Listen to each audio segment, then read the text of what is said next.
distinto, que no le tuviera miedo a ser diferente. Y para ello le dio mensajes que lo harían particularmente distinto. 1863, Reforma Pro Salud. 1872, le dio el mensaje de la verdadera educación, preparando el camino para que en 1888 pudieran entender la justificación por la fe y el asunto de la ley y la gracia, la misericordia y la justicia. ¿Por qué no lo entendieron en 1888? Porque tenían más de una década traicionando el mensaje de educación y tenían más de 20 años rechazando el mensaje de la Reforma Pro Salud. Y como en las cosas con el Señor es de poco a mayor, bien hecho siervo fiel, en lo poco fuiste fiel, en lo mucho te pondré. Y el proverbial dijo: porque la senda del justo es como el día que va en aumento hasta que el día es perfecto. En muchas partes donde he ido, donde el Señor me ha permitido estar, y recuerdo un incidente particular en Chile. Unos hermanos me decían, me preguntaban las clásicas preguntas, quizás no las encontraremos en el panel de preguntas y respuestas, ojalá no las ahorren. ¿Qué son los 144,000? ¿Literales o simbólicos? ¿Y quiénes son los 24 ancianos? Y otros preguntaban más osadamente, siguiendo los pasos de este viento doctrinal que está colocando fecha a la venida de Jesús. Y la gente quiere andar en las grandes revelaciones proféticas que hallamos en las Escrituras. La gente quiere recibir aquella revelación que según el Señor solo los 144,000 recibirán entre la sexta y la séptima plaga, sin antes vivir en los rudimentos sencillos de lo que el Señor ha revelado. Nos equivocamos. Si tú traicionas la más pequeña luz que Dios da a tu vida, no vas a recibir mayor luz. Es un principio básico. Es un principio básico. Si el Señor le dijo a usted, deje tranquila la vaca, déjela tranquila. Si quiere más luz, déjela tranquila. Si el Señor le dijo a usted, deje que el pollito nazca, déjalo que nazca. Si quiere más luz, déjelo nacer. La senda del justo es como el día que va en aumento hasta que el día es perfecto. Hablemos de educación. Educador cristiano, agosto de 1897, y Mente, Carácter y Personalidad, tomo 1, página 53. Ahora como nunca antes, ¿necesitamos qué? Entender la verdadera ciencia de la educación. Pues si fallamos en entender esa ciencia, y miren esta declaración final, nunca tendremos un lugar en el reino. ¿Cuál reino? Miren la sentencia. La profeta dice, si no entiende esta ciencia, nunca. Y lo que a mí me gusta de Dios es algo, entre tantas cosas, que Él es el único que puede utilizar expresiones absolutas. Él es el único que sabe decir nunca, todo o nada, porque Él es absoluto. Y si Él dice nunca, es nunca. Y dice, ahora como nunca antes necesitamos entender la verdadera ciencia de la educación, pues si fallamos en entender esa ciencia, ¿cómo lo diríamos, Erika? Never. Nunca tendremos un lugar en el reino. Y nunca, nunca. ¿De qué trata esa ciencia? ¿Por qué nos urge comprenderla a fin de cumplir la misión a la cual el Señor nos ha llamado? ¿En dónde estamos fallando? ¿Qué es lo que no estamos viendo? Analicemos. Acompáñenme en sus Biblias. Tengo solamente los textos del Espíritu de Profecía, pero en mi mente tengo los textos bíblicos. Quisiera que me acompañen a Job 28, 28, en primer lugar. Job capítulo 28, versículo 28.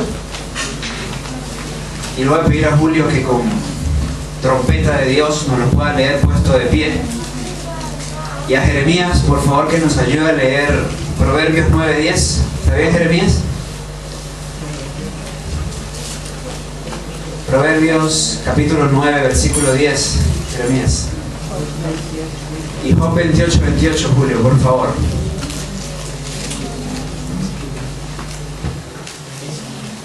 Y dijo al hombre: he aquí, el temor del Señor es la sabiduría, y el apartarse del mal, la inteligencia. Muy bien. Según las Escrituras, el temor de Jehová es ¿qué? La sabiduría, y el apartarse del mal es la inteligencia. Tomando estas palabras, Jeremías salió de escena. El proverbial en el capítulo 9 del libro de Proverbios, versículo 10, nos dice: el principio de la sabiduría es el temor de Jehová, y el conocimiento del santo es la inteligencia. La única fuente de sabiduría, la única fuente real de inteligencia, de conocimiento, ¿viene de dónde? El dador de todas las cosas, el Padre de las luces, dice Santiago, nuestro Señor. El Señor tiene un mensaje de educación para su pueblo. La educación, página 29, nos dice que los grandes principios de la educación son inmutables. ¿Qué significa que son inmutables? No cambian. Hay personas que dicen: no, pero es que la educación ha ido evolucionando. Los principios de educación no cambian, porque en Dios no hay mudanza ni sombra de variación, dice Santiago 1. Están afirmados eternamente y para siempre, porque son los principios del carácter de Dios. Pregunto, ¿cambia la ley? ¿Por qué no cambia la ley? Porque es el trasunto del carácter de Dios. ¿Cambian los principios de educación? No, porque tienen el mismo principio, el mismo fundamento, y en Dios no hay cambio ni sombra de variación. ¿Cuáles son esos principios? Antes leamos consejos para los maestros, página 32. El amor, base de la creación y de la redención, es el fundamento de la verdadera educación.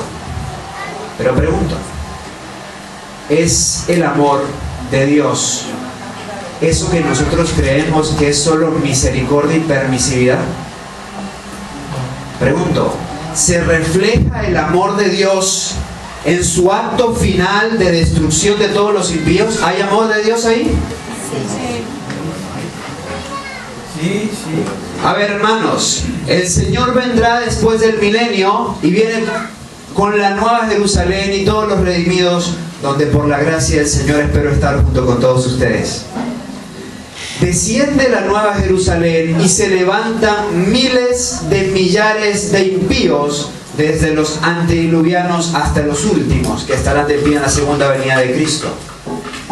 Y el Señor a todos ellos, que son incontables como la arena del mar, en su última obra y en su última escena de juicio, los destruye. ¿Hay amor ahí? Sí, hay amor. ¿Hay amor? Sí. Por supuesto que hay amor. Por supuesto que hay amor. Porque el amor de Dios expresa la misericordia y la justicia. Por amor a los redimidos, Él tiene que acabar con la impiedad y el pecado. Bajo ese principio, bajo el principio del amor, que es el mismo que era la base de la creación y de la redención, bajo ese principio, bajo ese fundamento se gesta la verdadera educación. Textos iniciales. Joya de los Testimonios, tomo 2, página 409. Nos dice: nuestra obra es reformatoria. Y es el propósito de Dios que mediante la excelencia del trabajo hecho en nuestras instituciones educacionales se llame la atención de la gente al último gran esfuerzo por salvar a los que perecen. ¿Tiene algo que ver la obra educativa con el mensaje y la obra, la misión de este pueblo para el tiempo del fin? Y todo lo tiene que ver. ¿Que si tiene algo que ver? Claro que tiene que ver. Todo lo tiene que ver. Por eso el Señor, a este pueblo, al darle el mensaje de educación, lo proyectó. Tenía grandes ideales con cada estudiante, con cada persona que participaría de este proceso educativo. Y aquí hablando del plano de las instituciones. Este servidor ha tenido el privilegio de poder estudiar y enseñar en instituciones de este orden, lo cual ha sido de gran bendición. Y reconozco los privilegios que Dios nos ha dado a través de este mensaje de educación. Y lamento que muchos otros no han tenido la oportunidad de estar en este tipo de instituciones o de experimentar la obra educativa que Dios realmente tenía para el pueblo. Lamentablemente, el diablo, para introducir la falsa teología o la nueva